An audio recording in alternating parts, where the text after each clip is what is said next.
Okay, my name is Bukacek, and I'm giving a talk today on avoiding the energy crisis in Montana. An initial step for we the people to avoid an energy crisis is to realize how much our lives revolve around having energy available on demand. Ability to stay warm in the winter, to stay cool in the summer, to keep ourselves hydrated and fed. That's kind of a subsistence and survival level that really the way that we live now, it depends on having energy on demand. And so many of the pleasures in life, traveling up to see Glacier Park, or even your typical minimal average ordinary day relies heavily on having energy on demand. You wake up, your alarm clock goes off, it's probably solar. You get up and you go and you maybe start brewing the coffee, and that requires energy. You depending on what you have for breakfast, if whatever you have for breakfast, you drink a glass of milk, a glass of orange juice. Those are in the refrigerator staying cold because you have electricity to your refrigerator. And then you get in your car and you drive to work, or you drive and you go shopping. All those things rely on having energy on demand, and they rely on diesel trucks doing all the transportation to bring you the milk and the orange juice. Most of us don't have a dairy farm nearby. So that all relies on having energy available on demand to turn on the refrigerator and keep it on, to have those trucks develop the various products. So in the United States, there remains to this day a diesel shortage, and it's one of the many causes of our inflated prices. Almost everything is delivered by diesel trucks, and so if the cost of diesel goes up, then so does the cost of all of the different things that we purchase. So November of 2022, diesel prices were up 50% higher than they were the year prior, and reserves were at their lowest level since 1951. We felt it in our pocketbook as far as the price goes, but also we had only 25 days left of reserves of diesel in November of 2022, just 2 months ago.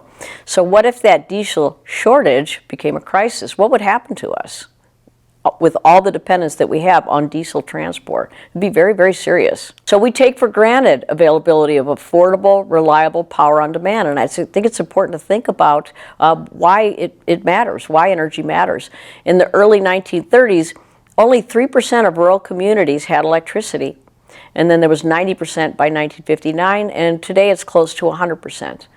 Most of us have had our power on demand throughout our lifetimes. We're just able to turn on a switch and the electricity turns on. Turn on the dryer, dry our clothes, whenever we feel like it, any time of day. Most of us in this country have had that in our lifetimes. And the other thing is, most people in this country survive who have lived in the midst of hurricanes and other profound outage situations. I know many people from Florida that have gone through hurricanes there. Why can we in this country take for granted affordable, reliable power on demand and survival if we undergo a climate catastrophe? Why can we take it for granted? In part because of the plentiful resources. The United States is number one for natural gas and oil production, and the United States is number one in coal reserves. So that's part of why we take this for granted. I don't think we should take it for granted, but we do. And another important thing, why did we, in this nation of over 330 million people, lost only 60 or so in the recent severe cold snap? Why did we lose only 125 from Hurricane Ian, which was a very big hurricane? And of course, every one of these lives matter. But if you compare that to the non-industrial countries, they would have lost, for the same amount of cold and the same level of hurricane, they would have lost thousands, maybe hundreds of thousands of people. So the reason why we didn't lose as many is it's largely because hydrocarbon sources of power for rescue and other needed transportation, the building of strong structures, including those that are set aside for shelters. And like I said, compare that to the deaths from weather extremes in non-industrial countries. There's no comparison, even for the same level of cold, same level of hurricane, the number of people that die in those countries that are non-industrialized. Why can we take for granted power on demand and survival in climate extremes? Because of industrial progress. Award-winning American economist and statistician Milton Friedman, he said in 1979, industrial progress, mechanical improvement, all of the great wonders of the modern era, these have been available to the masses, conveniences and amenities that were previously the exclusive prerogative of the rich and powerful. Are we, the people of the United States, at risk for losing these conveniences and amenities? Ask the hundreds of thousands of people in the United States who experienced power outages due to decreased power generated by Duke Energy over on the East Coast. Christmas Eve and Christmas Day of 2022, hundreds of thousands of people lost power because of the decreased power generated, not because of downed trees and branches, but they actually had decreased power generated. Those are the states that were involved. There were other states involved, like Ohio, right there next to Pennsylvania, also had significant power outages. They just weren't part of Duke Energy, and that's why they're not on this map. How can such a thing happen? Worldwide, the United States is, like I said before, #1 for natural gas and oil production, #1 in coal reserves, and we have the #1 economy based on our gross domestic product, which really mainly has to do with our gas and oil production. Obvious base cause of all power outages is supply not meeting demand. What we need to do to try to avoid a crisis is find out what portions of the supply and demand equation are preventable, which portions are manageable. Demand went up due to the cold. Why weren't they able to keep up with the supply? Wyoming and Montana had record low temperatures, but we fared fairly well. Why is that? There was a headline that read, "Wyoming grid powers through the Arctic blast." And here's a quote from the article.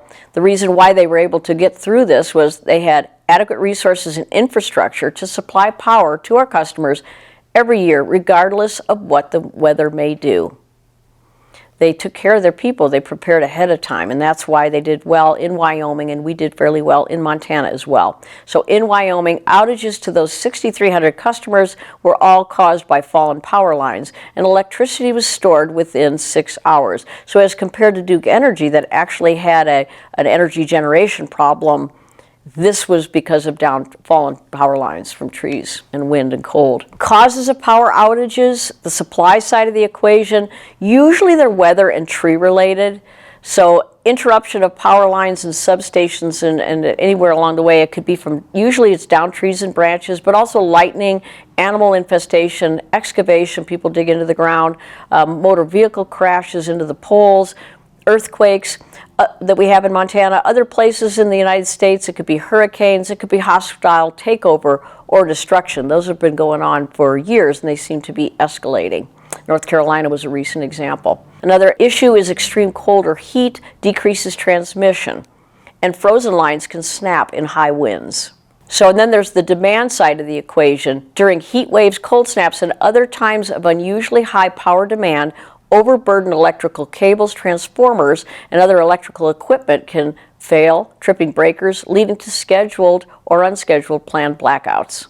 So brief power outages are expected in cold, windy climates. We have it every year in Montana.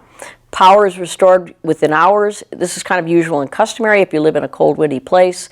Utility companies, co-ops, and so forth, they get to work and get the power restored. And communities provide temporary shelter and whatever other people need. Because when these things happen in a state like Montana, it's usually little spots where there was a tree that took down a pole, and so took down a line rather. And so the communities usually have little areas where they still have power, and so it's not a complete blackout of the grid. We're able to take care of one another. So that's pretty typical. Causes of outages that we should be concerned about is like what happened with Duke Energy. Any cause that's related to decreased power generation capacity, all those winter East Coast outages. Another is the diesel shortage if it gets to crisis level, which it could at any time. Those are the kinds of things we need to worry about. Things that could be prolonged. Now we hear about rolling blackouts periodically, and those are scheduled, rotated blackouts that are planned in order to avert grid failure. So when you hear about rolling blackouts, those are actually planned by the companies running the generators. The rolling blackouts are not sinister in and of themselves. Their purpose is to stop complete shutdown of the grid. The cost of bringing a power grid back online from nothing, which is called a black start, from a full blackout, has dire consequences if things go wrong. It takes power to make power. Most large-scale power-generating plants need energy just to operate. They have lights, control panels, reactors, compressors, computers, fuel and water pumps, and much more. So you have to have electricity to power an electrical generator. So the generators themselves require electricity to operate. Rolling blackouts are sometimes necessary for preservation of the grid. They do demonstrate the need to study and make strategic plans to ensure stabilized structure and function of the grid, like they do very successfully in Wyoming. There were rumors of possible rolling blackouts in Montana in the spring of 2022. They talked about it possibly coming up in a very hot summer, possibly if we have a very cold winter. And so there were rumors about that, but we were never able to really pin it down whether the companies were truly talking about that possibility. They probably do. They should factor that into their strategic plan. In order to avoid an energy crisis in Montana, we need to study how an energy crisis could happen in the treasure state. We are the treasure state. We have abundant natural resources for energy, but how could an energy crisis occur here? Could it occur here? Montanans cannot survive without reliable access to readily dispatchable power on demand. Montana is number 2 per capita in the United States for power consumption, primarily because it gets really cold here. North Dakota is number 1 per capita. Montana is number 2. Back to causes of outages that we should be concerned about. The brief blackouts, those are usually remediable fairly quickly, but long-term inability to supply and keep up with demand is going on currently with Europe's energy crisis. Europe relied on sources of energy that are unreliable, cost ineffective, and dependent on foreign supply. They were highly dependent on wind and solar and highly dependent on a foreign nation to supply them with the sources of energy that are reliable. So that's what happened in Europe. Dependence on foreign supply. The United States is number 1 for gas and oil production. Like I said, number 1 in coal reserves. There's really no reason that we should ever have to be dependent on others for supply. And that's for oil and gas. If you compare that to solar and wind, the United States gets close to 100% of its solar panels from China. And worldwide, 75% of lithium batteries come from China. Over 75% from China in the U.S., with only 1 active lithium mine here. Sun and wind cannot provide reliable power on demand, that we know. That's fairly obvious. Sun and wind are not controllable, not reliable. They require other sources for storage. Coal, oil, gas are naturally stored in massive amounts, so they are conducive to reliability. To avoid an energy crisis, you have to have reliable sources of power.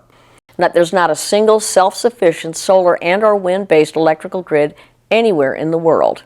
But before sophisticated electronics existed, oil, gas, and coal were providing reliable power. And we could go back to those if we had to. Not so with solar and wind. Short answer of the cause of the Texas 2021 winter energy crisis. Many of us are familiar with, they had a near complete 100% shutdown of their grid. And why did that happen in Texas, the oil state? Their unreliable solar and wind power became completely non-functional, and provision had been neglected for using reliable sources. They made inadequate investment in winterization that caused freezing of the gas supply, transport, and control of instruments, and so on. Power plants in Texas usually do maintenance and updates during winter months in preparation for the extreme electricity and power demand during the summer that requires natural gas. So you see, even in sunny Texas, solar and wind require backup to meet the demand in summer. What is the root cause of the 2021 Texas energy crisis? Federal and state policy has subsidized and mandated uses of unreliable solar and wind power instead of allowing reliable sources of energy to flourish. Texas has bragged about being the biggest generator in the United States of unreliable wind power. They don't brag about the unreliability, but they brag about being the number 1 in wind power.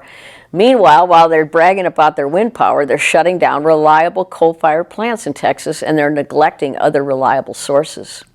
To absorb price increases from unreliables like solar and wind, and to follow mandates, utility companies and state governments often keep as few reliable plants as they can get away with.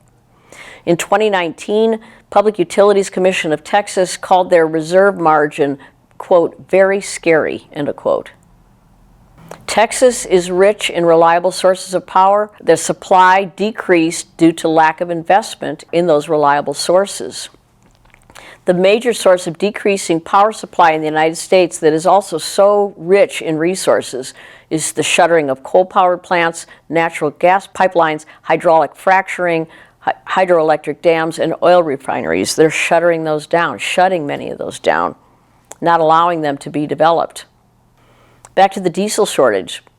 The refining capacity to convert oil to diesel was 5% down in November of 2022 compared to 2019. Why is that? Primarily because they had to convert their refineries to produce biofuels, which is a poor investment, and it's an investment in unreliables. That makes it a poor investment. And they also had outdated equipment, which is a lack of investment in reliables. And we see that. That's happening throughout the United States. It's happened in Texas. We want to stop it from happening in Montana. In the United States, Montana is number 1 in usable coal reserves, number 7 in hydroelectric power. There's largely, untapped gas and oil reserves here in Montana that we haven't been allowed to get to. In 2021, Montana ranked among the top 10 states with the largest share of electricity generated from renewables, and Montana's renewable energy is primarily hydropower, a truly renewable source. Is Montana heading for a Texas-style energy crisis? We have the same underlying issues they have, and we have the same, abundant resources.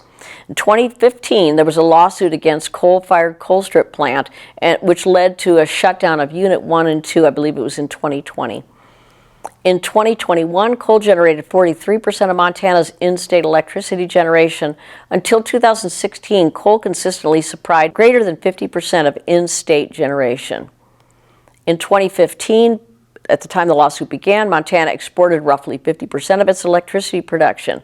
In 2021, roughly 44%. This is what has happened. Montana has become dependent upon imports. This resource-rich state has become dependent on imports for electricity. I compare energy cost effectiveness of various sources of power in another presentation that you can see on my website. From production through transportation, maintenance, and disposal, I demonstrate why and how solar and wind are the most expensive sources of power.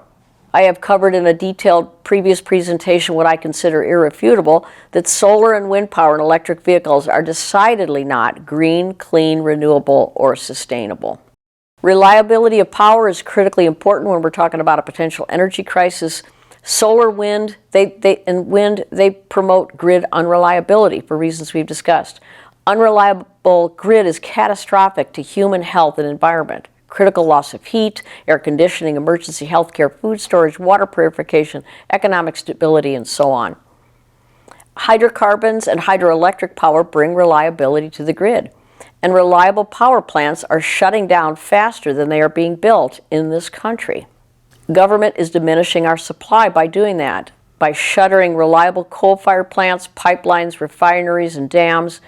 As demand increases and cleanliness improves from these sources, they are shutting down our supply.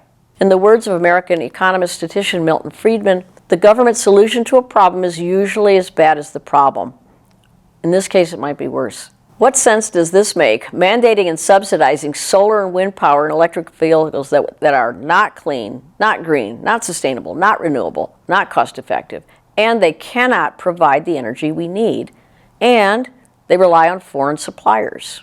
What sense does that make to be pushing this? What sense does this make? Shuttering and preventing hydrocarbon and hydroelectric power sources that are the backbone of the United States and world economy. They're reliable, dispatchable sources of energy, and they help keep us safe and warm.